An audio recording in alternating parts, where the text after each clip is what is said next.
A lei passou pelo Congresso. O veto caiu. O texto foi promulgado. Por algumas horas, parecia que a disputa sobre as penas do 8 de janeiro tinha mudado de fase. Mas então veio uma decisão do Supremo. Alexandre de Moraes suspendeu a aplicação da lei da dosimetria em execuções penais ligadas ao STF, até que o plenário julgue as ações contra a norma. O que parecia uma vitória política no Congresso virou uma nova batalha no Judiciário. E agora, o país olha para uma disputa maior do que a própria lei. Quando o Congresso aprova e o STF suspende, quem tem a palavra final? Para entender a polêmica, é preciso entender o nome. Dosimetria é o cálculo da pena. Depois que uma pessoa é condenada, a justiça define quanto tempo ela deve cumprir, considerando o crime, as circunstâncias, os agravantes, os atenuantes e outros critérios legais. A lei da dosimetria entrou exatamente nesse ponto sensível. Ela permite redução de penas relacionadas aos atos de 8 de janeiro de 2023, mexendo em regras penais e de execução penal. Para apoiadores, seria uma correção de penas consideradas exageradas. Para críticos, seria uma forma de aliviar condenações de um episódio tratado como ataque às instituições. A Lei 15.402 de 2026 não surgiu em um ambiente normal. Ela nasceu em um país dividido, com condenações ainda recentes, pressão de familiares dos presos, reação da oposição, resistência do governo e atenção total do Supremo. O Congresso promulgou a lei em 8 de maio de 2026, depois da derrubada de veto presidencial. O detalhe é importante. Quando um veto é derrubado, o Congresso retoma a força do texto aprovado. Se o presidente não promulga, o presidente do Congresso pode fazer isso. No dia seguinte, a situação mudou. Alexandre de Moraes suspendeu a aplicação da lei da dosimetria em pedidos relacionados aos atos de 8 de janeiro, no âmbito do STF. A suspensão vale até que o Supremo julgue as ações que questionam a validade da lei. O argumento apresentado foi evitar insegurança jurídica enquanto existe controvérsia constitucional aberta. Na prática, isso impede que a lei seja aplicada imediatamente nesses casos, até que o plenário decida se ela é compatível ou não com a Constituição. O STF pode analisar uma lei aprovada pelo Congresso. Esse mecanismo se chama controle de constitucionalidade. A lógica é simples. O Congresso faz leis, mas essas leis precisam respeitar a Constituição. Se uma lei for questionada, o Supremo pode decidir se ela continua valendo, se parte dela cai ou se ela inteira é inconstitucional. O ponto polêmico não é apenas se o STF tem esse poder. O ponto é como, quando e até onde esse poder deve ser usado em temas politicamente explosivos. Aqui nasce a tensão. Para quem defende a atuação do STF, a Corte está apenas cumprindo sua função: impedir que uma lei possivelmente inconstitucional produza efeitos antes do julgamento definitivo.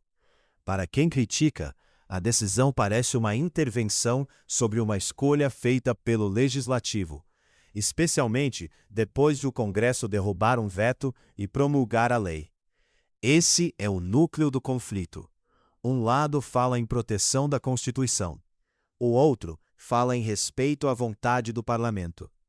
O mesmo ato pode ser visto como controle constitucional ou como interferência entre poderes, dependendo de onde a pessoa está olhando.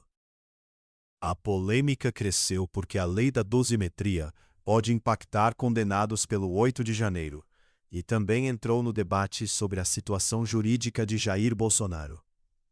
A discussão saiu do campo técnico e entrou no centro da política nacional. Quando uma lei penal pode alterar tempo de pena, progressão de regime ou execução de condenações ligadas a um dos episódios mais sensíveis da história recente, o assunto deixa de ser apenas jurídico. Ele vira símbolo. E símbolos, na política brasileira, quase sempre dividem o país. Uma das críticas à lei da dosimetria é a ideia de que ela poderia funcionar como uma anistia indireta. Não seria uma anistia declarada, com perdão político explícito. Seria uma mudança na forma de calcular ou reduzir penas, com efeito prático parecido para alguns condenados. Esse é um ponto delicado, porque anistia, execução penal e separação de poderes têm limites constitucionais. O Supremo terá que avaliar se a lei apenas ajusta critérios penais de forma legítima ou se cria um atalho para reduzir punições em casos politicamente sensíveis. A reação política foi imediata. Parlamentares da oposição trataram a suspensão como uma afronta à decisão do Congresso. Aliados do STF e críticos da lei defenderam que o Supremo precisa examinar o texto antes que ele reduza penas de forma irreversível. Governadores, lideranças partidárias e juristas entraram no debate. A cada nova declaração, o caso deixou de parecer apenas uma ação judicial e passou a parecer uma disputa aberta de autoridade. O Congresso dizia: "Nós aprovamos." O Supremo respondia: "A Constituição ainda precisa ser ouvida." A decisão individual de Moraes não encerra o caso. O ponto central agora é o julgamento pelo plenário do STF. Existem alguns caminhos possíveis.